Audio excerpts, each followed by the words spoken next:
ஜெபம் ஜெபம் செய்வோம். எங்கள் அன்பின் பரலோக பிதாவே, கர்த்தராகிய இயேசு கிறிஸ்துவின் மூலமும் மண்டலே வருகிறோம். தந்தையே, இந்த நாளுக்குரிய சத்தியத்தின் ஆகாரமாகிய ஜீவ ஆகாரம், விலையேறப்பெற்ற பரிசுத்த அழியா மன்னாவாகிய இந்த ஜீவ ஆகாரத்தை எங்கள் அல்லேலூயா பரலோக பரிசுத்த ஆவியானவரே, சத்திய ஆவியானவரே, நீங்கள் ஒருத்தர் தான் ஆண்டவரே. இந்த பூமியிலே எங்களுக்கு வேதத்திலிருந்து சரியாக, நேர்த்தியாக, செம்மையாக எங்களுக்கு எடுத்து கொடுக்கக்கூடியவர், எடுத்து எங்களுக்கு போதிக்கக்கூடியவர், உபதேசிக்கக்கூடியவர் ஆண்டவரே. இதை எங்களுக்கு அருளி செய்கிறவர் உண்மையல்லாமல் வேறு ஒருவரும் இந்த பூமியிலே கிடையாது.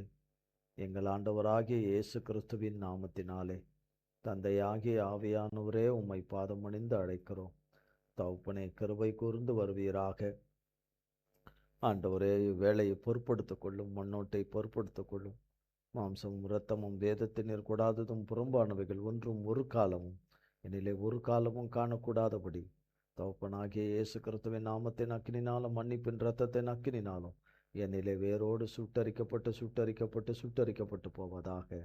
தந்தையே, உம்முடைய நாமமும் உம்முடைய நாமத்தின் அக்கினியும் உம்முடைய நாமத்தின் வெளிச்சமும், ஆண்டவரே, எங்கள் ஆண்டவராகிய இயேசு கிறிஸ்துவின் நாமத்தின் வெளிச்சமும் அக்கினியும், ஆண்டவரே, உம்முடைய வார்த்தையும் வசனமும் உம்முடைய அபிஷேகமும் உம்முடைய கிருபா வரங்களும், ஆண்டவரே, விசேஷித்த கிருபைகளினாலும் தகப்பனை விசேஷித்த இரக்கங்களினாலும் கருணையினாலும் கடாட்சத்தினாலும் உம்முடைய பேரன்பினாலும் உம்முடைய வல்லமையினாலும் பலத்தினாலும் சத்துவத்தினாலும் தைரியத்தினாலும் தகப்பனை உம்முடைய சாயலாலும் சாரத்தாலும் தகப்பனாகிய தேவனே, உம்முடைய எண்ணெயாலும் அபிஷேக தைலத்தினாலும் அபிஷேகநாதனே நிரப்புவீராக உம்முடைய தெய்வீக அன்பினாலும் கிருபை வல்லமையினாலும் நிரப்புவீராக. ஆராதனை பங்கு பெறுகிற பிள்ளைகளும் லைவ்ல இணைந்திருக்கிற பிள்ளைகளும் ஒவ்வொருவரையும் நிரப்பும் ஆண்டு கொள்ளும், ஆளுகை செய்யும். சர்வ ஆராதனைக்கும் சர்வ துதிக்கான மகிமைக்கும் துதி சோத்திரத்துக்கும் முடிவில்லா ராஜ்யத்துக்கும் ராஜாங்கத்துக்கும் நித்திய புகழ்ச்சிக்கும் போற்றுதலுக்கும் என்றைக்கும் சதா காலங்களுக்கும் அல்லேலூயா எங்கள் பிதா குமாரன் பரிசுத்த ஆவியானவராய் மூவராய் ஒன்றாய் இருக்கிற எங்கள் ஆட்டுக்குட்டியான ஒருவரே, அதற்கு பாத்திரராய் இருக்கிறவரே, நித்திய மகிமைக்குரியவரே, அல்லேலூயா, நித்திய போற்றுதலுக்குரியவரே, நித்திய கனத்துக்குரியவரே, உமக்கே எல்லா துதிகன மகிமையும் உமக்கே செலுத்துகிறோம். உடைய பரிசுத்த நாமத்திற்கே மகிமை உண்டாவதாக. வார்த்தையை ஆசீர்வதித்து தந்தருளும். இயேசு கிறிஸ்துவின் மூலம் ஜெபிக்கிறோம் பிதாவே, ஆமென். ஆமென். கர்த்தருடைய நாமத்திற்கு ஸ்தோத்திரம். கர்த்தராகிய தேவன் நமக்கு கொடுத்த வார்த்தை, ரட்சிப்பு கர்த்தருடையது. கர்த்தருடைய பிள்ளைகளுக்கு ஒவ்வொருத்தருக்கும் ரட்சிப்பு கர்த்தர் ஏற்படுத்தி சிலுவையில் இரத்தம் சிந்தி ஜீவனை தந்து ஏற்படுத்தி வச்சிருக்கிறார். கர்த்தர் இரட்சகராகிய தேவன், ரட்சிப்பின் அதிபதி கர்த்தராகிய இயேசு கிறிஸ்து மட்டும்தான், வேற யாரும் கிடையாது. பாவத்திலிருந்து மனிதனை மன்னித்து அதிலிருந்து மீட்டெடுக்கிற விலையேற பெற்ற ரட்சிப்பு, இழந்த வஸ்திரங்களை எல்லாம் திரும்ப கொடுக்கிற தேவ ரட்சிப்பு, இழந்த கிரீடங்களை திரும்ப பெற்றுக்கொள்ளும்படியாய் செய்கிற தேவ ரட்சிப்பு கர்த்தராகிய இயேசு கிறிஸ்துவின் ரட்சிப்பு, இழந்த அதிகாரங்களை திரும்ப கொடுக்கிற தேவனுடைய ரட்சிப்பு, இழந்த பரிசுத்தத்தை திரும்ப கொடுக்கிற பரிசுத்தருடைய ரட்சிப்பு, என்னென்ன விதத்தில் ஆவிக்குரிய ரீதியில் இழந்தோமோ அவைகளை எல்லாம் திரும்ப பெற்றுக்கொள்ளுவோம். எவையெல்லாம் பூமிக்குரியபடி இழந்தோமோ அதையெல்லாம் திரும்ப பெற்றுக்கொள்ளவும் எடுக்கணும். பெற்றுக்கொண்டு அழியாதவரும் சாபமும் இவடையவரும் அழியாதவரோடு கூட அழிந்து போகிறவைகள் மேலே நம்பிக்கை வையாதபடி அழியாதவரும் நித்தியானந்தமானவராகிய அவரோடு கூட நிலைத்திருப்பது தான் மெய்யான ரட்சிப்பு. இந்த ரட்சிப்பு நம்மை தப்புவிக்கிற ரட்சிப்பு, அனுதினமும் நம்மை தேவைகளை சந்திக்கிற தேவ ரட்சிப்பு, நம்மை அனுதினமும் நம்மை காப்பாற்றுகிற ரட்சிப்பு. கண்ணுக்கு தெரியாதவைகள் எல்லாம், ஞானத்துக்கும் அறிவுக்கும் புத்திக்கும் எட்டாத வகையில எல்லாம் நாம் அறிந்து கொள்ள முடியாத, நமக்கு தெரிந்து கொள்ள முடியாதபடி மறைவில் நடக்கிற அத்தனை தீங்குகளிலும் தீமைகளிலிருந்தும், தீமையான அத்தனை நகர்த்துதலிலிருந்தும் அவைகளிலிருந்து அதை அழித்து நம்மை காப்பாற்றுகிற கர்த்தராகிய இயேசு கிறிஸ்துவின் ரட்சிப்பு. மனிதனுக்கு நம்பிக்கையை இழந்தபோது அவனுக்கு நம்பிக்கையை கொடுத்து அவனை அந்த நம்பிக்கையிலே, கர்த்தர் பேரில் அந்த நம்பிக்கையிலே நிற்க வைக்கிற ரட்சிப்பு. சோர்ந்து போகிறவனுக்கு சத்துவத்தை கொடுக்கிற தேவ ரட்சிப்பு. பலவீனனை தம்முடைய ஆவினாலே, தம்முடைய சத்துவத்தினாலே, தம்முடைய வார்த்தை வசனத்தை அனுப்பி அவனை பலப்படுத்துகிற பலனாகிய ரட்சிப்பு, கர்த்தருடைய ரட்சிப்பு. முடியாதவைகளை முடிக்கும்படி செய்கிற ரட்சிப்பு, நடக்காதவைகளை நடத்தி கொடுக்கிற ரட்சிப்பு, மனுஷனாலும் வேற எவைகளாலும் கூடாததெல்லாம் கூடும்படி செய்கிற தேவ ரட்சிப்பு. கிருபையாய் விண்ணப்பத்தையும் ஜெபத்தையும் மிகுந்த மனத்தாழ்மையோடும் தன்னை தாழ்த்தி கேட்கிறவர்களுக்கு தேவனிடத்தில் மன்னிப்பு கேட்டு இரக்கத்துக்கும் கிருபைக்கும் கெஞ்சுகிறவர்களுக்கு இறங்கி வந்து செய்கிற தேவ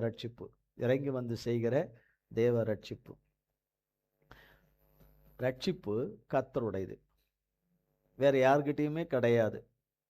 கர்த்தராகிய இயேசு கிறிஸ்துவை தவிர வேற யார்கிட்டையுமே கிடையாது இந்த ரட்சிப்பு கிடையாது. எந்த மனுஷனிடத்திலும் கிடையாது, எந்த ஆவிகிட்டையும் கிடையாது. திரியேக தகப்பனை தவிர வேற எந்த ஆவிகிட்டையும் கிடையாது.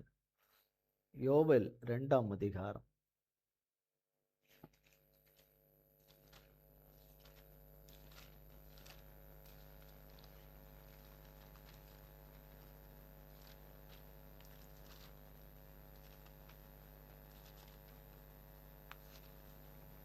ரெண்டாம் அதிகாரம் 32ஆம் வசனம். அப்பொழுது கர்த்தருடைய நாமத்தை தொழுது கொள்ளுகிறவன் எவனோ அவன் ரட்சிக்கப்படுவான். கர்த்தர் சொன்னபடி சீயோன் பர்வதத்திலும் எருசலேமிலும் கர்த்தர் வரவழைக்கும் மீதியாய் இருப்பவர்களிடத்திலும் ரட்சிப்பு உண்டாயிருக்கும்.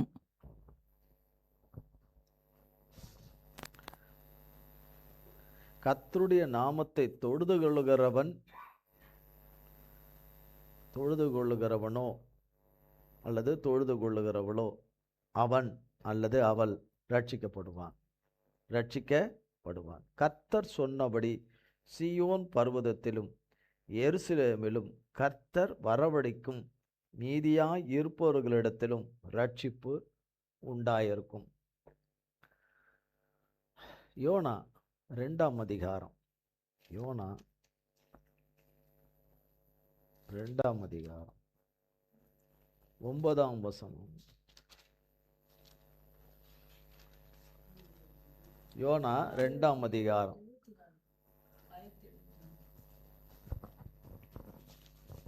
நானோவெனில் துதியின் சத்தத்தோடே உமக்கு பலியிடுவேன், நான் பண்ணின பொருத்தனையை செலுத்துவேன், ரட்சிப்பு கர்த்தருடையது என்றான். தலைப்பே அதுதான், ரட்சிப்பு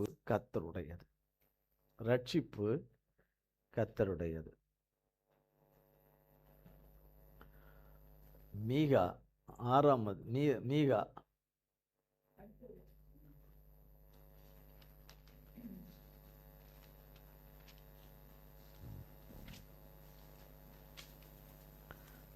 அதிகாரம்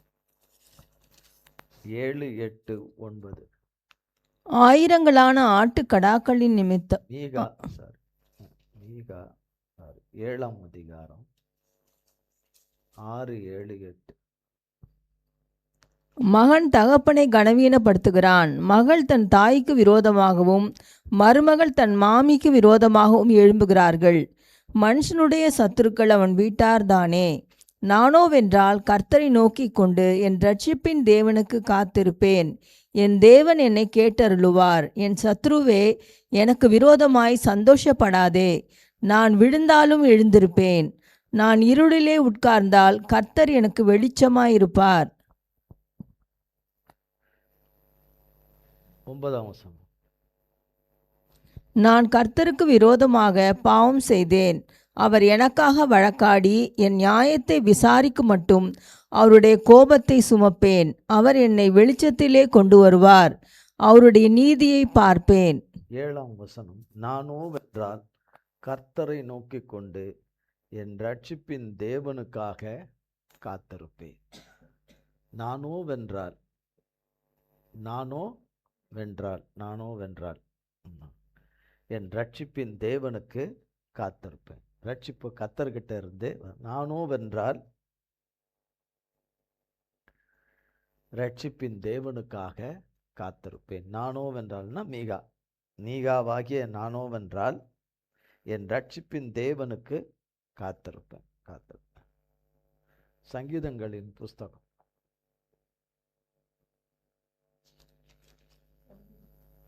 சங்கீதம் 42ஆம் அதிகாரம்.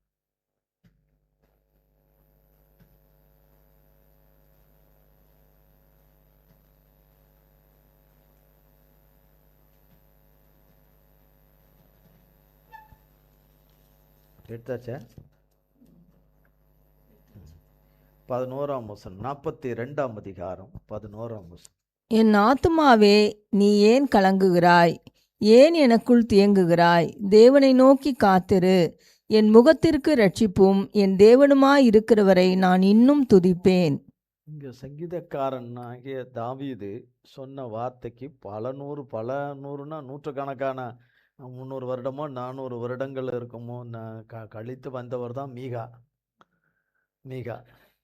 ஆனால் அதுக்கு முன்னாடியே தாவீது கர்த்தருடைய ஆவியானவரால் எழுதி வச்ச வார்த்தை என்னன்னு சொல்றார்? தேவனை நோக்கி காத்திரு, என் முகத்திற்கு ரட்சிப்பு, என் முகத்திற்கு ரட்சிப்பு.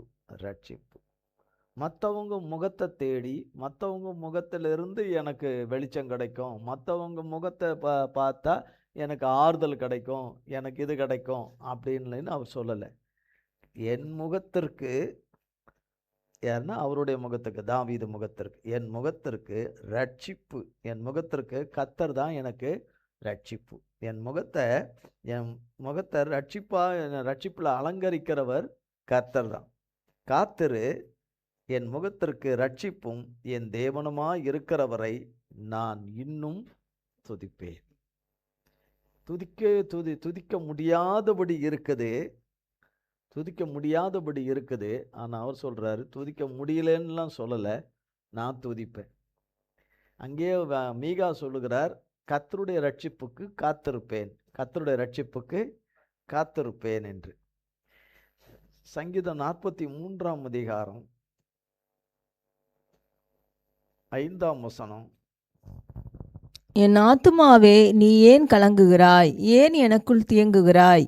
தேவனை நோக்கி காத்திரு. என் முகத்திற்கு ரட்சிப்பும் என் தேவனுமாயிருக்கிறவரை நான் இன்னும் துதிப்பேன்.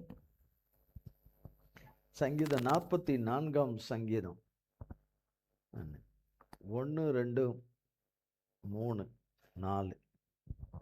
தேவனே, எங்கள் பிதாக்களுடைய நாட்களாகிய பூர்வ நாட்களில் நீர் நடப்பித்த கிரியைகளை அவர்கள் எங்களுக்கு அறிவித்தார்கள். அவைகளை எங்கள் காதுகளால் கேட்டோம். தேவரீர் உம்முடைய கையினாலே ஜாதிகளை துரத்தி இவர்களை நாட்டி ஜனங்களை துன்பப்படுத்தி இவர்களை பரவ பண்ணினீர். அவர்கள் தங்கள் பட்டயத்தால் தேசத்தை கட்டிக்கொள்ளவில்லை.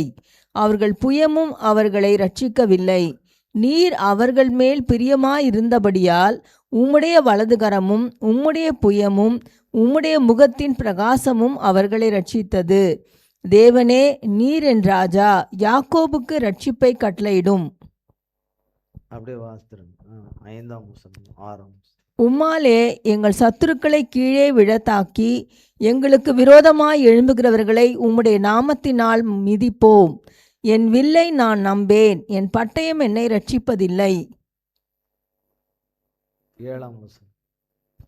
நீரே எங்கள் சத்துருக்களில் நின்று எங்களை இரட்சித்து எங்களை பகைக்கிறவர்களை வெட்கப்படுத்துகிறீர். இங்கே தாவீது ராஜா ரட்சிப்பினுடைய அனுபவம் அதிகமாக இருக்கிறதுனால மிக அழகாக வேதத்தில் அதை எழுதி வச்சிருக்கிறார். என்னவென்று, பட்டயத்தினால, எங்கள் புயத்தினால எங்கள் பலத்தினால, எங்கள் சாதுரியத்தினால, எங்கள் சாமர்த்தியத்தினால, எங்கள் பேச்சு திறமையினால எவைகளினாலும் ரட்சிப்பு வருவதில்லை. எங்களை எதுவும் அது எங்களை மீட்டு கொண்டு வந்து எங்களை மீட்டு கொண்டு வருவதில்லை. நாங்கள் இருக்கிற நிலையிலிருந்து எங்களை மீட்டு கொண்டு வருவது அது கிடையாது. சொல்றார், உம்முடைய வலதுகரமும் உம்முடைய புயமும் உம்முடைய முகத்தின் பிரகாசமும் அவர்களை ரட்சித்தது. அவர்களை ரட்சித்தது. அப்போ கர்த்தர்கிட்ட இருந்து எந்த வகையில் ரட்சிப்பு வரணுமோ அவர்கிட்ட இருந்து அந்த ரட்சிப்பை அவர் அருளி செய்கிறவராய் இருக்கிறார். ஆதியாகமத்தின் புஸ்தகம்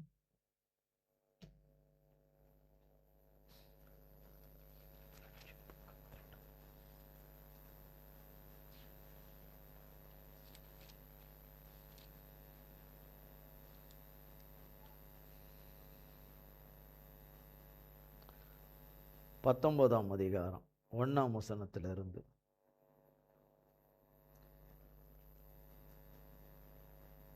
அந்த 2 தூதரும் சாயங்காலத்திலே சோதோமுக்கு வந்தார்கள்.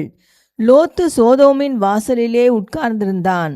அவர்களைக் கண்டு லோத்து எழுந்து எதிர்கொண்டு தரை மட்டும் குனிந்து, ஆண்டவன்மார்களே, அடியேனுடைய வீட்டு முகமாய் நீங்கள் திரும்பி உங்கள் கால்களை கழுவி ராத்தங்கி காலையில் எழுந்து பிரயாணப்பட்டு போகலாம் என்றான். அதற்கு அவர்கள், அப்படியல்ல, வீதியிலே ராத்தங்குவோம் என்றார்கள். அவன் அவர்களை மிகவும் வருத்தி கேட்டுக்கொண்டான். அப்பொழுது அவனிடத்தில் திரும்பி அவன் வீட்டிலே பிரவேசித்தார்கள். அவன் புளிப்பில்லா அப்பங்களை சுட்டு அவர்களுக்கு விருந்து பண்ணினான். அவர்கள் புசித்தார்கள். அவர்கள் படுக்கும் முன்னே சோதோம் பட்டணத்து மனிதராகிய வாலிபர் முதல் கிழவர் மட்டுமுள்ள ஜனங்கள் அனைவரும் நானா திசைகளிலுமிருந்து வந்து வீட்டை சூழ்ந்து கொண்டு லோத்தை கூப்பிட்டு, இந்த ராத்திரி உன்னிடத்தில் வந்த மனுஷர் எங்கே? நாங்கள் அவர்களை அறியும்படிக்கு அவர்களை எங்களிடத்தில் வெளியே கொண்டு வா என்றார்கள்.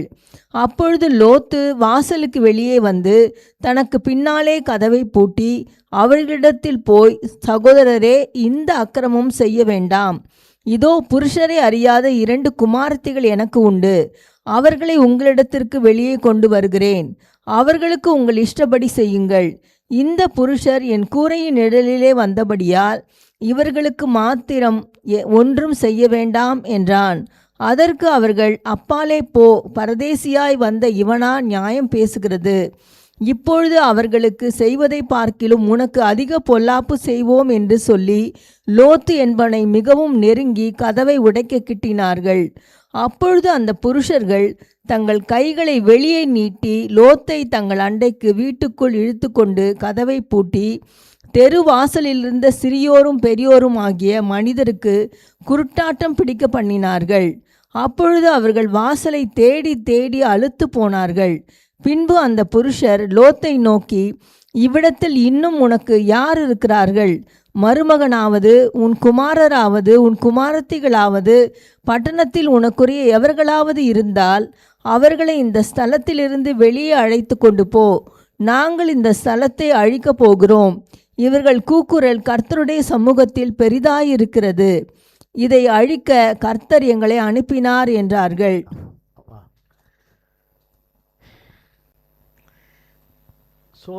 சோதோமுக்குள்ள தூதர்கள் நுழையிறாங்க. கர்த்தர் அனுப்பின 2 தூதர்கள் நுழையிறாங்க. ஆனால் வாசல் பட்டணத்தின் அந்த நுழைகிறார்கள். 18ஆம் அதிகாரத்தில் சொல்லப்படுது. 18ஆம் அதிகாரத்தில் 16ஆம் வசனம் 18ஆம் அதிகாரம் 16ஆம் வசனம். பின்பு அந்த புருஷர் எழுந்து அவ்விடம் விட்டு சோதோமை நோக்கி போனார்கள். ஆபிரகாம் அவர்களோடே கூட போய் வழிவிட்டு அனுப்பினான். அப்ப இந்த தூதர்கள் பிறகால கர்த்தர் இருக்கிறார். யாரை சந்தித்து விட்டு இந்த தூதர்கள் சோதோமுக்கு புறப்பட்டு போனார்கள்? ஆபிரகாமை சந்தித்து பார்த்து பேசி கொஞ்ச நேரம் இளைப்பாரி அங்கே சாப்பிட்டு அங்கே ஆபிரகாம் கேட்டுக்கொண்டதுனால அங்கே சாப்பிட்டு அங்கே சம்பாஷணை செய்துவிட்டு பிறகாலே இவர்கள் புறப்பட்டு போனார்கள். ஆனால் கர்த்தர் புறப்பட்டு போல.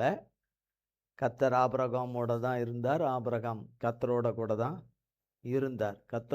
தான் இருந்தார். லோத்து ஒரு நீதிமான். ஆனா அப்படிப்பட்ட அந்த நீதிமான், கர்த்தருக்கு பயந்து பொல்லாப்புக்கு விலகுகிற அந்த நீதிமான், வசிக்கிற இடம் பாவம் நிறைந்த விபச்சாரம், வேசித்தனமும், பகலவிதமான இச்சைகளுக்கு எல்லையே இல்லாத பலவிதமான புணர்வுகளின் பாவங்களுக்கு அது ஒரு மிகப்பெரிய மோசமான ஒரு நகரத்தின் மக்களுடைய வாழ்க்கை முழுசும் அதில் நிறைஞ்சி அது உச்ச நிலைக்கு வந்ததுனால தான் அவர்களுடைய அக்கிரமும் பொல்லாப்பும், அவருடைய பாவங்கள், விபச்சாரங்கள் தேவ சன்னிதானத்தில், அங்கே தேவ சமூகத்தில் வந்து அங்கே நிற்குது. அங்கே அழிக்கும்படியாய் வந்து நிற்குது. அழிக்கிறதுக்குரிய ஒரு காரணமாக வந்து நிற்குது. இந்த தூதர்களை அனுப்புனது கர்த்தர் தான். அனுப்புன தூதர்களோட தான் கர்த்தரும் வராரு. வந்து ஆபிரகாமை வந்து மீட் பண்ணி பேசி எல்லாமே காரணம் என்ன, ஆபிரகாம்கிட்ட வந்து சொன்னாதான். ஏன்னா கர்த்தருக்கு அழிக்க விருப்பம் இல்லை, ஜனங்களை அழிக்க விருப்பம் இல்லை. ஆனால் வேற வழி இல்லை. தேவன் நீதி செய்தாகணும். பாவத்தை பாராத கண்ணை அழிச்சு தான் ஆகணும், அழிச்சாகணும். தன் மனதில் இருக்கிறத சொல்றதுக்கு இந்த பூமியில் ஒரே ஒருத்தர் தான் இருக்கிறாரு. அது ஆபிரகாம் தான். பூமியில் ஒரே ஒருத்தர் தான் இருக்கிறார். அவர் அந்த காலகட்டங்களில் வாழ்ந்ததில் அவர் ஒருத்தர் தான் இருக்கிறார். அவரோட அந்த கர்த்தருடைய மகன்கிட்ட அதை வந்து தன் இருதயத்தில் இருக்கிற அந்த காரியத்தை அங்கே சொல்லும்போது ஆபிரகாம் கண்டிப்பாக லோத்து இருக்கக்கூடாத எல்லையில், இருக்கக்கூடாத ஒரு இடத்துல வாசம் பண்ணி கொண்டிருக்கிற லோத்தை காப்பாற்றி ஆகணும். துன்மார்க்கரோடு நீதிமானை அழிச்சிடக்கூடாது, நீதிமானின் சந்ததிகளை அழிச்சிடக்கூடாது. அதற்கு பரிதபிக்கிறவனும் விண்ணப்பம் பண்ணுகிறவனும் ஒருத்தன் இருக்கணும். அது வந்து ஆபிரகாம் தான். ஏன்னா அவர் அழிக்க போகிற இடத்துல ஆபிரகாமுக்கு அங்கே யாரும் இல்லை. ஆபிரகாமுக்கு உயிராய் நேசிக்கிற பிள்ளைகள் யாரும் அங்கே இல்லை. அவனுடைய உறவுகள், அவன் நேசிக்கிறவர்கள் அங்கே யாருமே இல்லைன்னா ஆபிரகாம் கேட்டிருக்க மாட்டார். சரி, சோதோம் குமாரம் அழிக்க போகிறாங்களாமே, சரி அடிக்கட்டும்னு இருந்திருப்பார். ஆனால் அப்படி இருக்க முடியாது. அப்படி சொல்லாமல் போயிட்டா, ஆபிரகாமுக்கு இந்த காரியத்தை சொல்லாமல் போயிட்டா, இந்த மாதிரி அங்கே கர்த்தர் அழிச்சிட்டாருன்ற செய்தி வரும்போது, அதில் லோத்து சந்ததிகளும் அழிஞ்சு போயிற்று என்று கேள்விப்படும் போது கர்த்தர் இடத்துல முறையிட்டு கதறுவார். ஆண்டவரே, ஒரு வார்த்தை சொல்லியிருப்பீரானால் உம்மிடத்துல மன்றாடி இருப்பேனே, உம்மிடத்துல வேண்டி இருந்திருப்பேனே, உம்மிட்ட மன்னிப்பு கேட்டு கதறி இருந்திருப்பேனே. ஆண்டவரே, உங்கள் மன்னிப்புக்கும் இரக்கத்துக்கும் ஆண்டவரே கெஞ்சி இருப்பேனே. ஒரு சான்ஸ், ஒரு வாய்ப்பு லோத்துக்கு நீங்கள் கொடுத்துருக்கலாமே ஆண்டவரேன்னு சொல்லி ஆபிரகாம் கண்டிப்பாக கதறுவார். அதனால் ஆபிரகாம் நிமித்தமாய், அன்புள்ள தேவன் ஆபிரகாம் நிமித்தமாய் அது ஆபிரகாமிட்ட சொல்லும்போது சில நேரங்களில் சிலருக்கு அந்த நேரத்துக்கு கர்த்தர் வந்த சந்தோஷத்தில், கர்த்தர் வந்த எல்லையில்லாத சந்தோஷத்தில், அவரை பார்த்த சந்தோஷத்தில், அவரோடு கூட சம்பாஷிக்கிற அந்த சந்தோஷத்தில் லோத்து அங்கே ஒருத்தன் இருக்கிறான்ற எண்ணமே இல்லாமல் இருக்கிற உறவுகளும் இருப்பாங்க. அந்த நேரத்துக்கு ஞாபகம் இல்லை, போன பிறகு ஞாபகம் வருது. ஐயோ, லோத்து அங்கே இருக்கிறானே, கர்த்தரோ போயிட்டாரே, போகலன்னா பரவாயில்ல, வந்து போயிட்டாரே. ஐயோ, நமக்கு இன்னும் அங்கே இருக்கிறானே, இது நமக்கு தெரியாமல் இந்த மறந்தான். எப்படி தான் மறந்தனோ தெரில, எப்படி தான் அப்படி என் மனசுலேருந்து அது போயிடுச்சோ தெரியலன்னு நம்ம போல சொல்லுகிறவராய் ஆபிரகாம் இல்லை. அப்படி சொல்லுகிறவராய் இல்லை. ரெண்டாவது, அவன் நம்ம பேச்சை கேட்காம தானே போனான். அவன் மனைவி பேச்சை கேட்டு, அவனோடு இருக்கிறவங்க சொல்கிற பேச்சை கேட்டு, அவன் பிள்ளைங்க பேச்சை கேட்டு அவன் பாட்டு போயிட்டான். வேண்டாம் பெரியப்பா, வேண்டாம் அப்படின்னு போயிட்டான். அவன் இங்கே இருந்திருந்தான்னா அவனுக்கு எவ்வளோ பாதுகாப்பாக இருந்திருக்கும், தேவ பாதுகாப்பு இருந்திருக்கும். எல்லாவற்றிலும் ஒத்தாசையாக இருந்திருக்கும். மகனுக்கு பதிலாக மகனாக அவன் இருந்து அவன் எல்லாத்துக்கும் உதவியாக இருந்திருப்பான். எவ்வளோ உதவியாக இருந்தான் லோத்து. அப்போ எல்லாத்துலேயும் இருந்திருக்கலாமே, எல்லாமே இருந்திருக்கலாமே. அப்படிப்பட்டவன் கடைசியில் அப்படிப்பட்டவன் போயிட்டானே. நான் அப்போவே சொல்லலையா உங்களுக்கு, ஆபிரகாம் உங்களுக்கு நான் சொல்லலையா லோத்தை கூட்டிகிட்டு வராதீங்க, அவனை கூட்டு நம்ம இந்த கூடாரத்தில் வைக்காதீங்க, அவனை உங்களுக்கு உங்கள் மகன்தான், ஆனாலும் உங்கள் தம்பி மகன்தான், ஆனாலும் அவனை வச்சிருக்கிறதுனால உங்களுக்கு தொலைவலி தான், தொல்லை தான். நாளைக்கு பாருங்க அவன் எல்லாவற்றிலும் இப்போ பாருங்க விருத்தியை சொன்னேன் இல்லையா, அன்றைக்கெல்லாம் நான் எவ்வளோ வாட்டி சொன்னேன் உங்களுக்கு கூடாரத்தில் இருந்து, நீங்கள் இந்த பேச்செல்லாம் நீங்கள் கேட்கவே இல்லையே, என் பேச்சை கேட்கவே இல்லையே. இப்போ பாருங்க, இப்போ ஆடு மாடு ஆஸ்தி எல்லாம் நல்ல விருத்தி ஆயிருச்சு. இப்போ நான் புறப்பட்டு போகிறேன் அப்படின்னு அவன் உங்களை பார்த்து கேள்வி கேட்குறான். என்ன நான் புறப்பட்டு போகிறேன், நம்மளாம் ஒத்தையாக வரல, உங்கள் மேய்ப்பருக்கும் என் மேய்ப்பருக்கெல்லாம் சண்டை வருது, அதனால் நான் கிளம்புறேன், எனக்குரிய ஆஸ்திகள் எல்லாத்தையும் எடுத்துக்கிட்டு நான் கிளம்புறேன் அப்படின்னு சொல்லிட்டு ஒரு நாள் போவான்னு நான் உங்ககிட்ட சொன்னேனே கொண்டானேன்னு நம்ம மாதிரி சாரால் பேசலை. சாரால் போல இல்லாதவங்க பேசுகிற மாதிரி மெய்யான சாரால் பேசலை. சாரால போல யாரும் கிடையாது. சாரால போல இருக்கிறவங்க நம்ம போல பேசுகிற பேச்சு சாரால் பேசலை. அப்படிலாம் ஆபிரகாமுக்கு சொல்லவே இல்லை. வேதவசனம் பேதுருவில் சொல்லப்படுது, அவர்கள் தங்கள் புருஷன்மாருக்கு கீழ்ப்படிந்து எல்லாவற்றிலும் கீழ்ப்படிந்து அலங்கரித்தார்கள் என்று. ஆண்டவன்மாரே என்று சொல்லி அலங்கரித்தார்கள் என்று சொன்னினா, அப்போ அவங்க எல்லா விதத்திலும் கீழ்ப்படிந்தவர்களாக இருந்திருக்காங்க. எல்லா விதத்திலும் கீழ்ப்படிந்து, கர்த்தருக்கு முன்பாக கீழ்ப்படிந்து, மன உண்மையும் பரிசுத்தமும் மன உண்மையும் அன்புமாய் இருந்து தங்கள் தங்கள் பணிவிடைகளை எல்லாம் நேர்த்தியாய் செம்மையாய் அதை காலத்துக்கு அதை செய்து கொண்டு தங்கள் குடும்பத்தை நடத்தி கொண்டு, குடும்பத்தில் கொடுக்கப்பட்டிருக்கிற சாராளுக்கு கொடுக்கப்பட்டிருக்கிற அந்த பொறுப்புகளை எல்லாம் அவங்க செம்மையாக அவங்களுக்குன்னு கொடுக்கப்பட்டிருக்கிற அந்த பொறுப்புகளை எல்லாம் செம்மையாய் செய்து கொண்டு வந்த ஒரு சாராள். அவங்க அப்படி சொல்லலை. அப்போ யோசித்திருக்கலாம், கசப்பு, இவன் நம்மகிட்ட இருந்தானே கொண்டானே, இப்போ அங்கே போயிட்டான், என்ன எப்படி இருக்கிறேன்னு கூட சொல்லலையா அவன். இப்போ சொல்கிறாங்க இல்லையா அந்த உலகத்தில், என்ன இது அங்கே இருக்குது, இங்கேருந்து ஒரு 10 கிலோமீட்டர் இருக்குமா, 20 கிலோமீட்டர் இருக்குமா, இது இங்கேருந்து அங்கே இருக்குது, ஒரு வார்த்தை பேசுதா, ஒரு வார்த்தை என்னன்னு கேட்குதா, அது என்னன்னு கேட்குதா, வந்து பார்க்கணுன்னு தோணாதா, தோணாதா? அவ்வளோ பிஸியாது, அவ்வளோ பணக்காரி ஆயிட்டாளாவா, அவ்வளோ பெரிய பணக்காரன் ஆயிட்டானா அவன், எங்கேருந்து வந்தது உறவு, எங்கேருந்து வந்தது எங்கேருந்து வந்தது அது அப்படின்னு. இதை பாரு, அதை பாரு, பிறந்த நாள்னு வருது, அது பிறந்த நாள்னு வருது, நீ சேர்த்து வச்சுருக்கிறத உருவிட்டு போகிறதுக்கு வருது, வேறு எதுக்கு வருது, உருவிட்டு போகிறதுக்கு வருது. அது உருவ வேண்டான்னு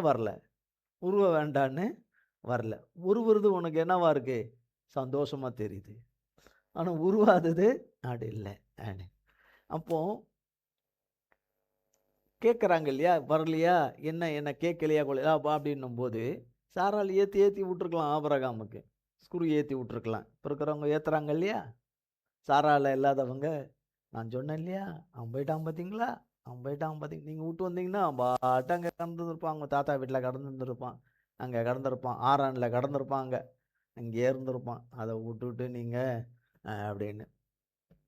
இப்போ அவன் என்னன்னு கூட சொல்லலை, யார் மூலியமாவது நம்ம எப்படி இருக்கணும்னு கேட்கல, அவன் எப்படி இருக்கிறான்னு நம்மளும் தெரிஞ்சுக்க முடியல, அவன் எப்படி இருக்கிறான் ஏது இருக்கிறான்னு நம்மளால் தெரிஞ்சுக்க முடியல, கொள்ள முடியல. ஆனாலும் ஆபிரகாம் கட்டாயம் அக்காலத்து வியாபாரிகள் போக்குவரவுமாக இருந்த அந்தந்த தேசங்களுக்கெல்லாம் போயிட்டு வருகிற இவங்களோடு கூட வர்த்தகர்களோடு கூட கண்டிப்பாக தொடர்பில் இருந்திருப்பார்.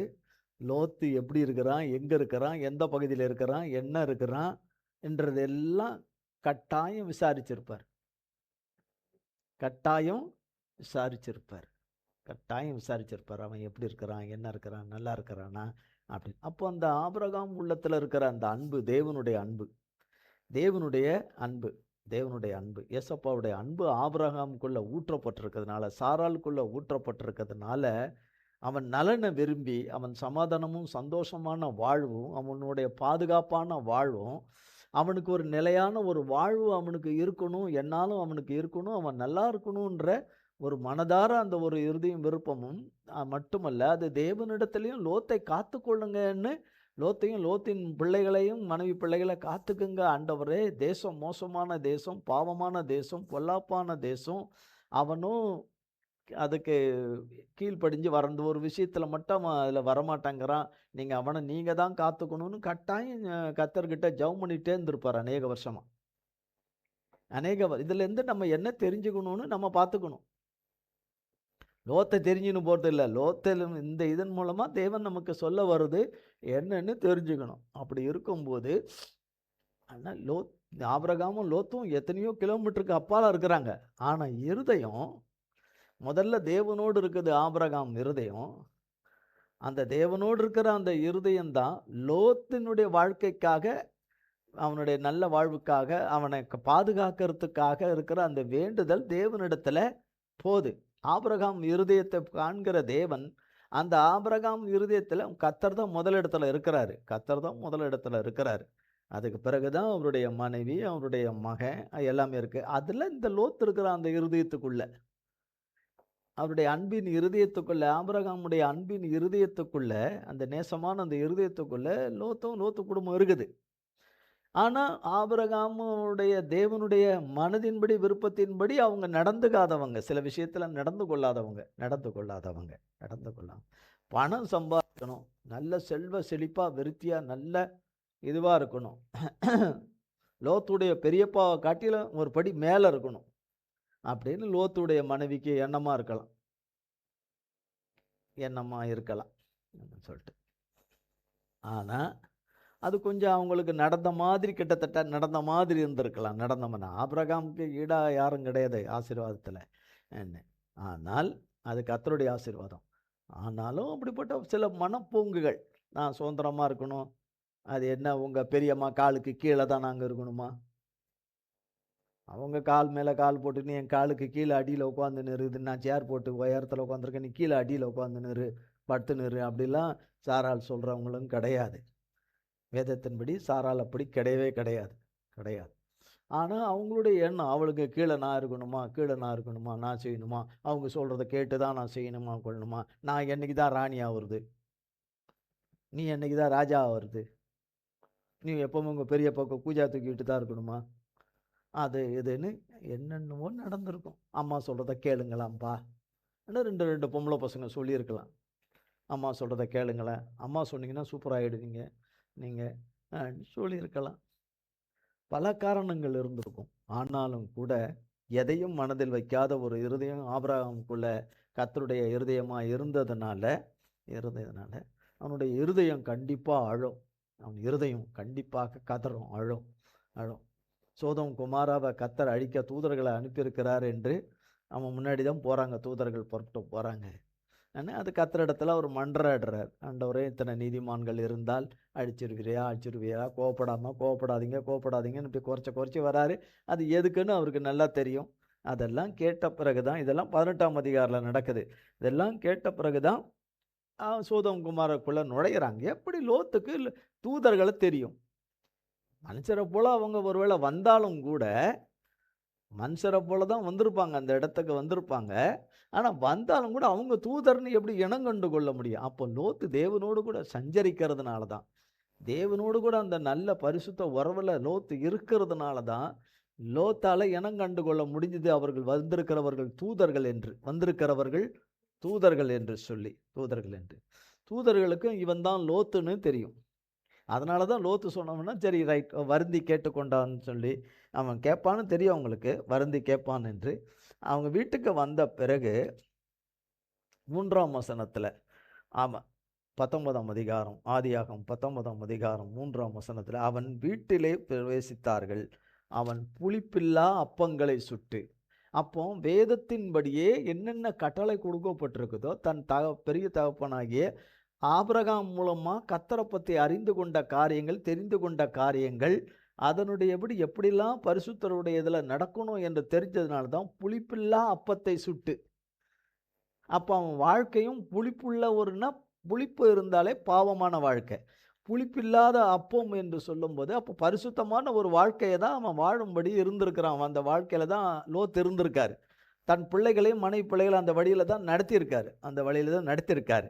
ஆனால் மனைவி சில பேராசைகளை உடையவளாக இருந்ததுனால, பேராசைகளும் பலவிதமான உலகத்தின் காரியங்கள் மேலே, இச்சைகளின் மேலே, இச்சைனா உலகத்தின் ஐஸ்வர்யத்தின் மேலே இருக்கிற இச்சைகள், பல பிடிப்புகள், ஈர்ப்புகள் அதில் இருந்ததுனால லோத்தின் இடத்துல அது கிடையாது. லோத்துடைய மகக்கிட்ட இருந்ததா இல்லையா நமக்கு தெரியாது. ஆனால் லோத்து மனைவி கிட்ட இருந்திருக்கக்கூடும். ஆனால் இவர் அந்த வாழ்க்கையை வாழ்ந்ததுனால அந்த ஒரு கட்டுக்குள்ள அவர் ஒரு விதமான பாண்டுக்குள்ள அவர் உள்ள இருந்ததுனால தான் அந்த பகுதியில் இருந்திருக்காரு. இல்லைன்னா வெளியே வந்திருப்பார். பாவத்தில் கிடையாது. ஆனால் சில விதமான கட்டுகளில் அவர் இருந்ததுனால தான் அந்த பகுதியில் வியாபாரம் செழிக்கிறதுக்கு ரொம்ப நல்லது, உகந்த இடங்கிற அந்த ஒரு கட்டுக்குள்ளே இருந்திருக்கிறாரு. மற்றபடி பாவ கட்டுக்குள்ள, விபச்சார வேசித்தன இச்சையின் கட்டுக்குள்ள அவர் கிடையாது. அந்த வழிகளில் கிடையாது. புளிப்பில்லாத அப்பங்களை சுட்டு அவர்களுக்கு விருந்து பண்ணினான். தன் பெரியப்பா எப்படி நடந்துக்குவாரு, செய்வாரு, கொண்டார்ந்த முறைமைகளை எல்லாம் கற்றுக்கிட்டு அந்த குணாதிசயத்தின்படியே லோத்து நடக்கிறார். ஆனால் அவர் லோத்து நடக்கிறாரு. ஆனால் லோத்துடைய மனைவி கிடையாது. பிள்ளைகளும் அதனுடைய இதில் கிடையாதுன்னு தான் பின்னாடி சம்பவங்கள் மூலமாக சொல்லலாம். கிடையாது அப்படின்னும் போது விருந்து பண்ணினான். ஏன்னா இந்த லோத்துடைய தாத்தா தேராகு 100 மடங்கு கர்த்தருடைய மகனா கிடையாது. தேராகு தேவனுடைய மகனாக, பிள்ளையாக வாழலை. விக்கிர ஆராதனையை பின்பற்றி கொண்டு அதில் தன்னுடைய வியாபாரங்கள் செழிக்கிற காரியங்களுக்காக அதை பின்பற்றி அந்த வழியில் போனவர் தான் தேராகு. கர்த்தரை அறியாத காலத்தில் தன் தகப்பன் தேராகு இந்த வழியில் இருந்ததுனால ஆபிரகாமும் கொஞ்ச காலம் அப்படி இருந்திருக்கிறார். அந்த வழியில் இருந்திருக்கிறார். விக்கிர ஆராதனை வழியில் இருந்திருக்கிறார். கர்த்தர் அவரை தெரிந்து கொண்டதுனால அதிலிருந்து அவரை வெளியே கர்த்தர் கொண்டு வந்தார். ரட்சித்து கர்த்தருடைய ரட்சிப்பு வந்தது. 75வது வயதில் கர்த்தர் ஆபிரகாமை ரட்சித்தார். ஆபிரகாமை தெரிந்து கொண்ட தேவன் ஆபிரகாமை 75வது வயதில் விக்கிர ஆராதனையிலிருந்து வெளியே கொண்டு வந்தார். என்னன்னு கொண்டு வந்தாரு? விக்கிரக ஆராதனையிலிருந்து. ஒவ்வொருத்தரும் அவங்கவுங்க திரும்பி பார்த்துக்கிட்டாங்கன்னா தெரியும் எதில் இருந்தாங்கன்னு. கர்த்தர் அவங்களாலெல்லாம் வரவே இல்லை, வரவும் முடியாது. அப்படி சொன்னாங்கன்னா இருக்கிறதுலே உலகமாக பொய். தேவன்தான் அவங்கள ரட்சித்து அந்த இதிலிருந்து கொண்டு வந்தார். இதெல்லாம் அறிஞ்சனால தான் அவன் லோத்து ஒரு நீதிமானாக தேவனுடைய பார்வையில் இருந்தார். இப்போ தேவதூதர்கள் அங்கே சொல்லிட்டாங்க, விஷயத்தை சொல்கிறாங்க அவர்கிட்ட. அதுக்கு இடையில அங்கே உள்ள மனுஷர்கள் வர்றாங்க. இந்த மாதிரி இந்த பாவம் முத்தின அந்த மனுஷர்கள் 4 திசையிலேருந்து வர்றாங்க. உன் வீட்டுக்கு வந்தவங்க யார், நாங்கள் காட்டு, நாங்கள் அவன்கிட்ட பாவம் செய்யணும் அப்படின்னு சொல்லி நிற்கிறாங்க. நீங்கள் வந்த மனிதர்கிட்ட அப்படி இருக்காதீங்க, கொள்ளாதீங்கன்னு லோத் எவ்வளோ சொல்கிறாரு. என்ன நீ எங்களுக்கு சொல்கிற, நீ பரதேசின்னா வெளிநாட்டுக்காரன், வெளிநாட்டிலேருந்து வந்தவன், அந்நிய மற்ற தேசத்துலேருந்து வந்தவன் தான் பேர் பரதேசின்றது, வந்தவன் சொல்லிட்டு. அப்போ உனக்கு நாங்கள் அதிக அக்கிரமம் செய்வோம், வந்தவங்களை விட உங்களுக்கு நாங்கள் வந்தவங்க தூதர்கள்னு தெரியாது, அக்கிரமம் செய்வோம் என்று சொல்லி. அப்போ அவங்களுக்கு உருட்டாட்டம் பிடிக்க செய்து, தேவதூதர்களுக்கு உருட்டாட்டம் பிடிக்க செய்து அந்த வீடை தெரியாதபடி செஞ்சிடுறாங்க. இந்த வீடை தெரியாதபடி வாசல்கள்லாம் எதுவுமே அவங்களுக்கு எதுவும் தெரியல. அவங்க தேடி வாசலை தேடி அவங்க அழுத்து போயிட்டாங்க. இப்போ ஒரு செய்தியை சொல்கிறாங்க. என்னன்னு, வந்த புருஷர் லோத்தை நோக்கி 12ஆம் வசனம், இவ்விடத்தில் இன்னும் உனக்கு யார் இருக்கிறார்கள்?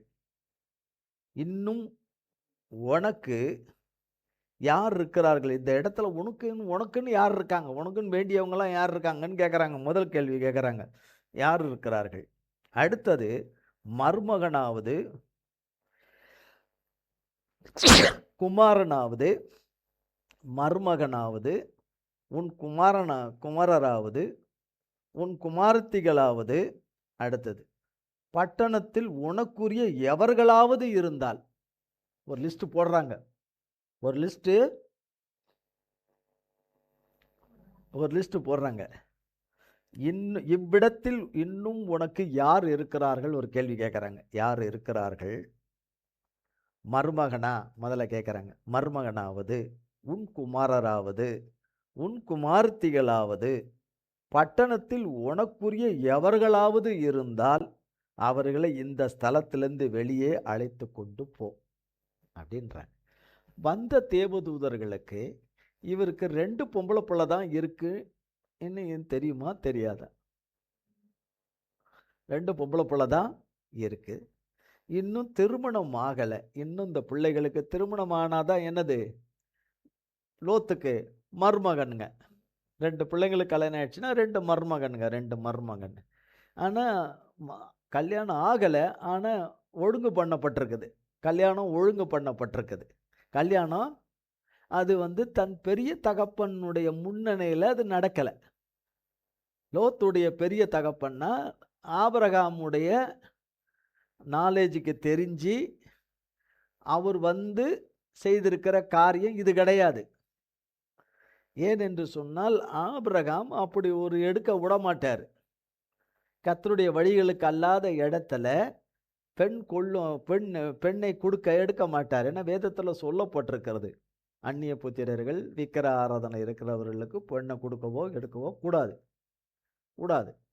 கர்த்தருடைய பிள்ளைகளை தவிர கொடுக்க கூடாது. செய்யக்கூடாது. அது மாதிரி தங்கள் வாழ்க்கையை தன்னிச்சையாக முடிவெடுத்து தாங்களே ஒரு மணமகனை தேர்ந்தெடுத்து தானே ஒரு மணமகளை தேர்ந்தெடுத்து இதுதான் எனக்கு வேணும் அதுதான் எனக்கு வேணும்னு சொல்லி தேர்ந்தெடுக்கிறவங்க ரொம்ப அவஸ்தைப்பட்டு தான் பிறகு சரியாகி வருவாங்க. ஏன்னா அவங்க சாய்ஸ். அது அவங்க சாய்ஸுக்கு யாரெல்லாம் உடன்படுறாங்களோ அவங்களும் ரொம்ப அவஸ்தைப்பட்டு தான் வெளியே வரணும். சரி ஆசைப்படுறாங்க, சரி அவன் ஆசைப்படுறான், ரைட், 2 பேரும் நல்லா சூப்பராக இருக்கட்டும் அப்படின்னு யார் அதுக்கு சப்போர்ட் பண்ணுறாங்களோ அவங்களும் ரொம்ப சஃபர் அனுபவிப்பாங்க. ஒரு காலம்னா நமக்கு தெரியாது, எவ்வளோ காலம்லாம் நமக்கு தெரியாது. அந்த காலகட்டங்கள் கண்டிப்பாக அவங்க மரண அவதி விடுவாங்க. ஏன்னா அது தேவனுக்கு விரோதமானது. தேவன் நியமித்து வச்சிருக்கிற ஒரு வாழ்க்கைக்கும் அந்த வாழ்க்கை துணைவனை அடையக்கூடாதபடி வேறொரு துணையை அடைந்தால் இந்த உபத்திரவங்கள் இருக்கிற உபத்திரம் பத்தாதுன்னு இந்த உபத்திரம் ரொம்ப அதிகமாக இருக்கும். தேவன் அவளை லேஸில் டக்குன்னு சகாயமும் உதவியும் செய்ய மாட்டார். கொஞ்சம் லேட் ஆகும். ஆனால் செய்வார். கட்டாயம் இறக்கம் பாராட்டுவார். ஆனால் லேட் ஆகும். அது எவ்வளோ ஆகலாம் நமக்கு தெரியாது. அந்த காலகட்டங்கள் தெரியும். ஏன்னா நம்ம தானே அது துடியாக துடிச்சிட்டோம். நம்ம தானே ஆசைப்பட்டுட்டோம். நம்ம தானே விரும்பிட்டோம். என் நேசர் அவருடைய ஆசீர்வாதம் எவ்வளோன்னு எனக்கு தெரியும். அந்த புருஷனை, இந்த திருமணம் செய்ய போகிறவனை, திருமணம் செய்கிறவ எவ்வளோ பெரிய ஆசீர்வாதம்னு எனக்கு தெரியும். அதனால் நான் அடைஞ்சிக்குவேன். அவர் சொல்லியிருப்பார், சும்மா அதெல்லாம் வேறு வேலை இல்லை. அவர் சொல்லியிருப்பார், அங்கே விக்கிர ஆராதனை இருக்க கல்யாணம் பண்ணாத, இவனுக்கு பொண்ணு கொடுக்காத, அவனுக்கு பொண்ணு எடுக்காத, அங்கே பழகாத கொள்ளாத, பார்க்காத கொள்ளாதன்னு இவருக்கு வேறு வேலை இல்லை அப்படின்னு சொன்னவங்க, நான் என் வாழ்க்கை நான் சூஸ் பண்ணிக்கிறேன், நான் டிசைட் பண்ணிட்டேன், அதுலேருந்து நான் மாற மாட்டேன் அப்படின்னு சொன்னால், அந்த அளவுக்கு உனக்கு வைராக்கியம் இருக்குதாப்பா, அந்த அளவுக்கு உனக்கு தப்பான வழியில் இவ்வளோ வைராக்கியம் இருக்கான்னு ஒரு காலகட்டங்கள் 10 வருஷமோ 5 வருஷமோ 15 வருஷமோ விட்டுருவார். அதுக்கப்புறம் அவர்கள் கர்த்தருக்குள்ளவர்களை திரும்பி வந்தால் தேறி வரலாம். அப்போ இங்கே சொல்லப்படுது இந்த இடத்துல, அப்போ ஆபிரகாமுடைய இது இல்லாமல் ஒரு காரியம் அங்கே நடந்திருக்குது. அவனுக்கு இப்போ மருமகனை பார்த்து அந்த லோத்து சோதோம் குமாராவில் இருக்கிற ஒரு பையனை பார்த்து தான் ஒழுங்கு பண்ணியிருக்கிறாரு. அப்போ இது யாருடைய விருப்பத்தின் பேரில் நடந்திருக்கும்? அவருடைய மனைவியினுடைய விருப்பத்தின் பேரில் தான் இது எல்லாமே நடந்திருக்கும் சொல்லிட்டு நிச்சயமாக அவர்கள் தேவ சந்ததியை சேர்ந்தவர்களாய் இருந்திருக்க மாட்டார்கள். அப்படிலாம் அப்பவும் சொல்கிறாங்க. அதெல்லாம் சொல்கிறாங்க. இதெல்லாம் இந்த அம்மா கேட்குது, இந்த லோத்துடைய மனைவி எல்லாம் கேட்டுட்டு, ஆமாம் இப்போ வந்திருக்காங்களாம் தூதர்கள்னு சொல்கிறாங்க, இதுன்றாங்க இன்னும் புதுசாக திடீர்னு நிற்கிறாங்க, எல்லாம் நம்ம மேலே உள்ள அக்கறை நம்ம மேலே இவ்வளோ அக்கறை இவ்வளோ அக்கறை அப்படின்னு. அவங்க இதெல்லாம் சொல்லலை. லோத்தே உங்கள் பெரியப்பா வீட்டுக்கு போயிட்டு வந்தோம், அங்கே தான் நாங்கள் அதே கொஞ்ச நேரம் இளைப்பாறிட்டு வந்தோம், அங்கே தான் பேசிட்டு வந்தோம், அங்கே தான் பேசிட்டு வந்தோம், அங்கேருந்து தான் நாங்கள் இங்கே புறப்பட்டு வந்திருக்கிறோம். இந்த டீட்டெயில் எல்லாம் அவங்க எதுவுமே சொல்லலை. ஆபிரகாமை மீட் பண்ணிட்டு வந்தது, சொன்னது, கொண்டது. அங்கே ஆபிரகாம் அங்கே தேவனிடத்தில் மன்றாடுறாரு. இவங்க தூதர்கிட்ட ஏன் மன்றாடணும்? தேவனிடத்துல மன்றாடினார். ஆனால் இந்த விஷயங்கள் எல்லாம் அவங்க எதுவுமே தூதர்கள் சொல்லிக்கலை. லோத்துகனோட வீட்லேயோ குடும்பத்தார்கிட்டையோ சொல்லிக்கலை. நீங்கள் வாங்க, நீங்கள் உங்களெலாம் யார் இருக்கீங்களோ வாங்கன்னு சொன்னான். ஆனால் 14ஆம் வசனம் பாருங்கள். 14.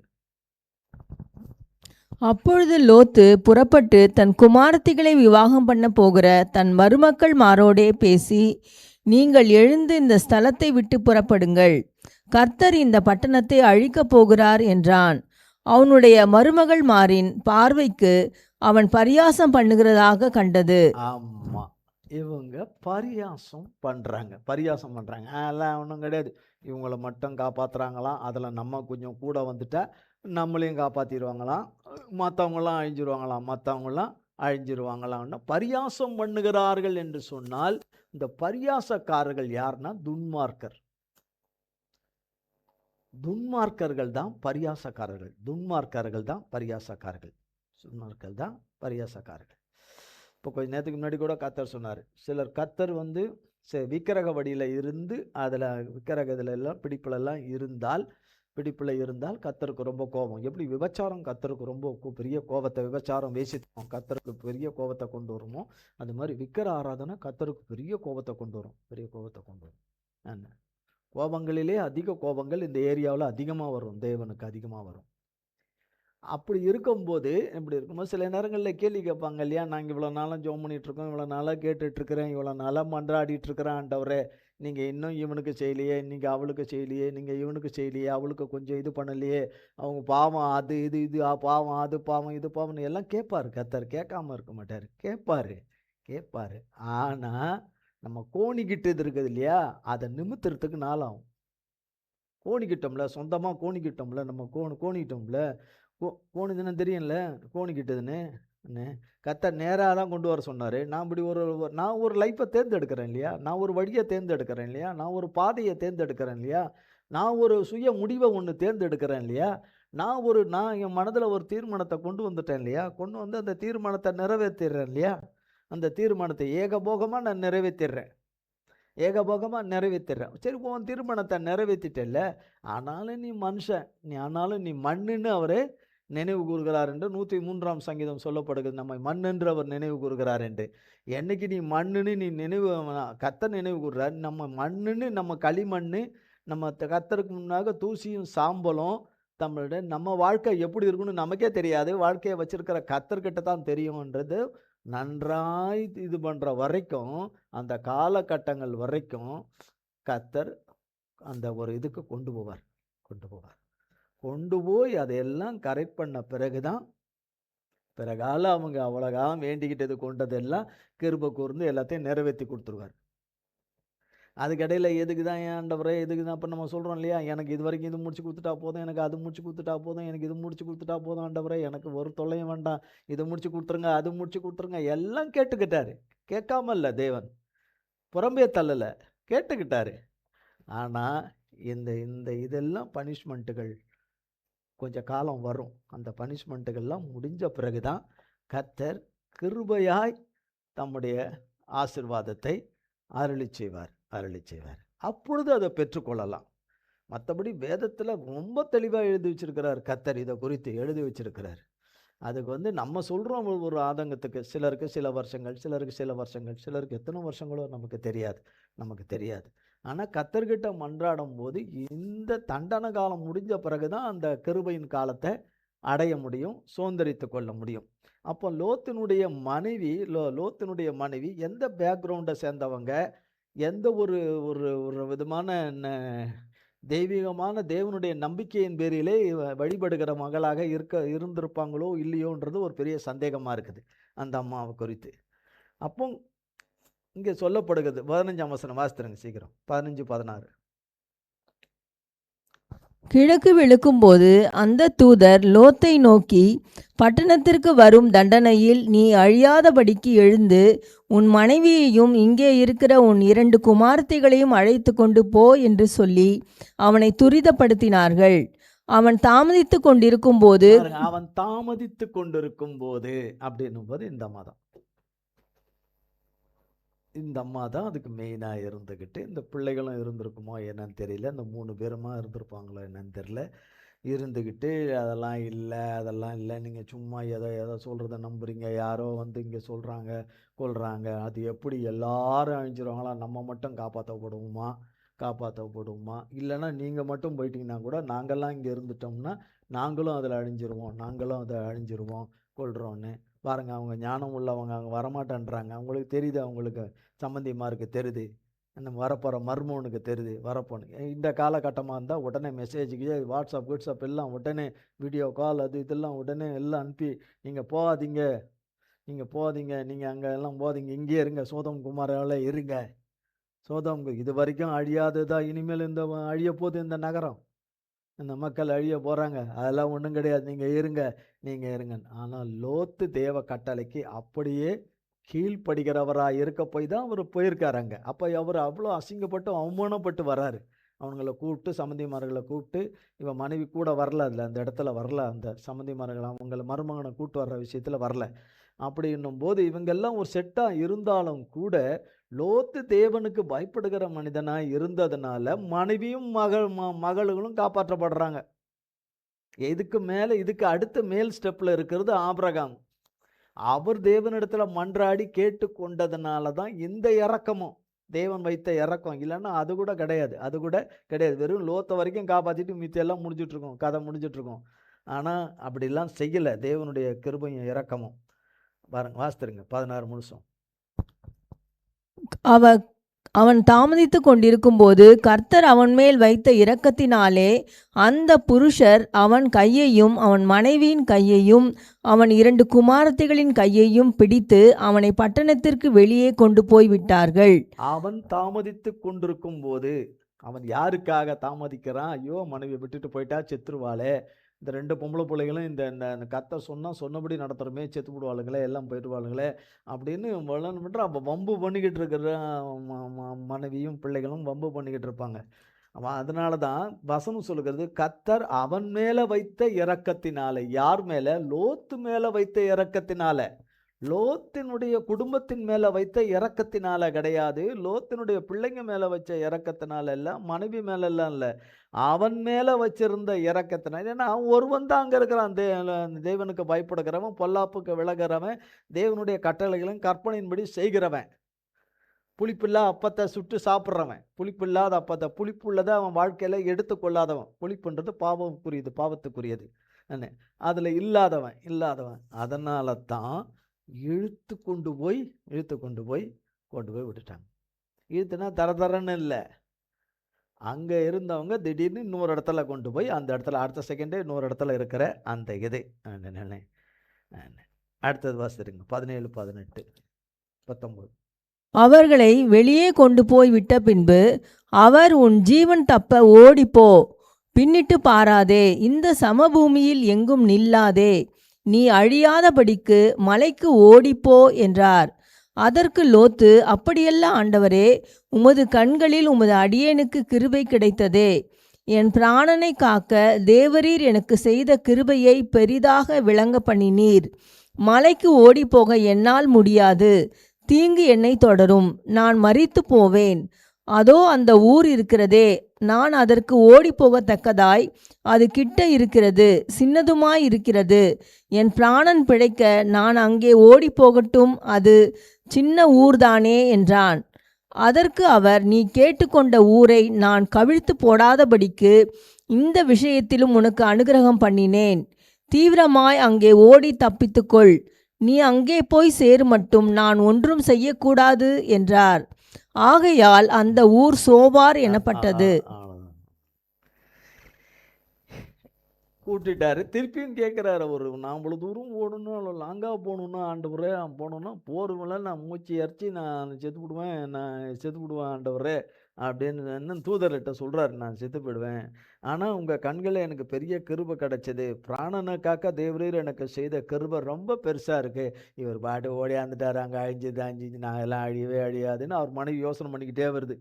இன்னும் நல்லா சம்பாரிச்சிருக்கலாம், நல்லா சம்பாதிச்சிருக்கலாம். இந்த மாரி ஒரு மருமகன் கிடைக்கவே மாட்டான். இப்படி விக்கிர ஆராதனையில இருக்கிற ஒரு மருமகன் மாரி ஒரு ஆராதனையில ஒரு மருமகன் நமக்கு கிடைக்கவே மாட்டான் நமக்கு. அடாடாடாடா!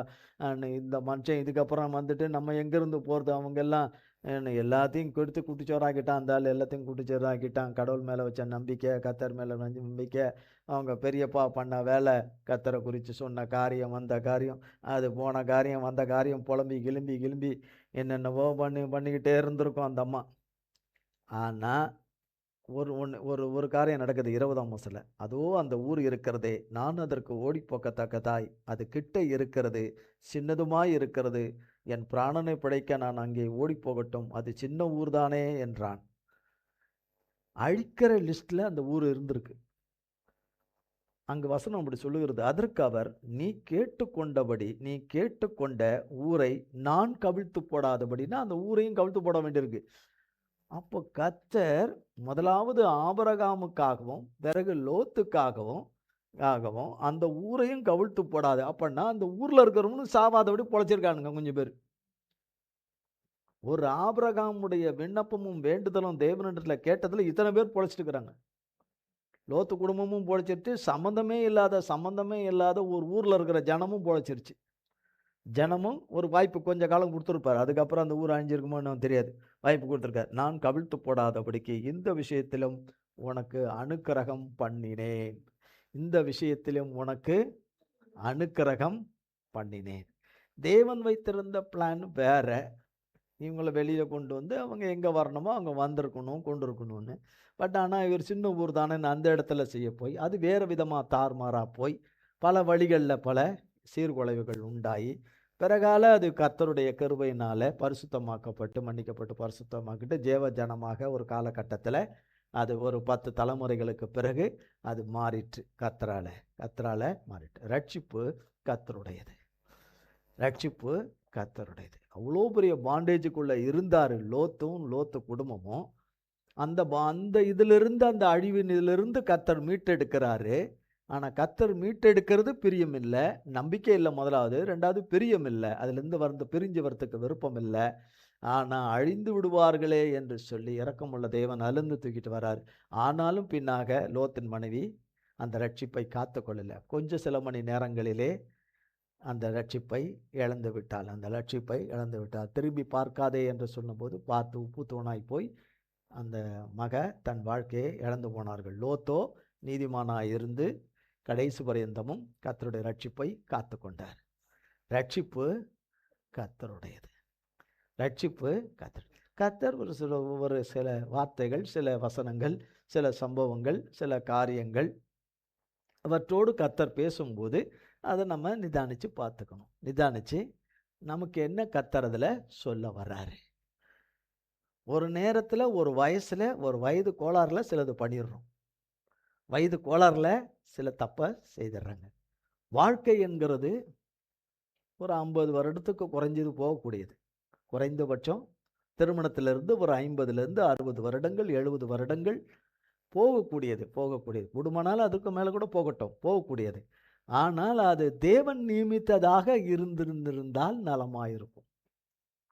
தேவன் நியமிக்காததனுடைய பாதையில் அதை நாம் முடிவெடுத்து நாம் அதன் வழியில் போய் அதை போகும்போது அதனால் வருகிற சிலவற்றை நாம் சந்தித்துத்தான் ஆக வேண்டும். அது தெரியாமல் நம்ம என்ன செய்துட்டு இருக்கக்கூடாது. என்ன ஆண்டவரே.